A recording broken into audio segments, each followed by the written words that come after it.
দেখতে দেখতে কেমন দুটো ঈদ শেষ হয়ে গেল, তাই না? এভাবে বছরটাও শেষ হয়ে যাবে হয়তো। ছোটবেলা থেকেই শুনছি যে সময় কারোর জন্য অপেক্ষা করে না। আসলেই তাই, তাই না? সময় আসলেই আমাদের জন্য অপেক্ষা করে না। এই ধরো এবার ঈদেও বাড়ি ফেরা হয়নি। বাড়ি ফেরা না হলেও এখানে কিছু আত্মার মানুষ আছে যাদের কাছে গেলে বাড়ি বাড়ি ফিল হয়। আসলে আমাদের মেয়েদের জীবনটা একেবারেই অন্যরকম, বিয়ের পর তো আরোই অন্যরকম। চাঁদ রাতে এবার আমার একটু অন্যভাবেই কেটেছে সময়। চাঁদ রাতের দিন আমি হালকা একটু মেহেদিও পরেছিলাম, সাথে আমি একজনকে মেহেদিও লাগিয়েছিলাম। তারপরে এবার ঈদটা না একটু কেমন কেমন ভাবেই যেন কেটেছে। সারা দিনটাই বাসায় বসেছিলাম, একেবারেই অলস ভাবে। কিন্তু ঈদের পরের দিন গিয়েছিলাম প্রিয় কিছু মানুষের সাথে দেখা করতে, তাদের সাথে সময় কাটাতে। আর সব থেকে প্রিয় যে জিনিসটা সেটা হচ্ছে তামাকে। দেখতেই পাচ্ছেন কি সুন্দর না ও।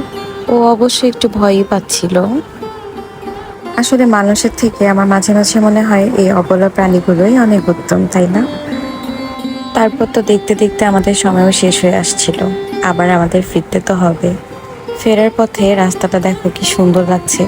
সাথে আমি কিছু ক্লিপও নিয়ে নিই। আমরা সংসদ ভবনের সামন দিয়ে আসছিলাম, তো তাই ভাবছিলাম একটা দুটো ক্লিপ তো নেয়াই যায়।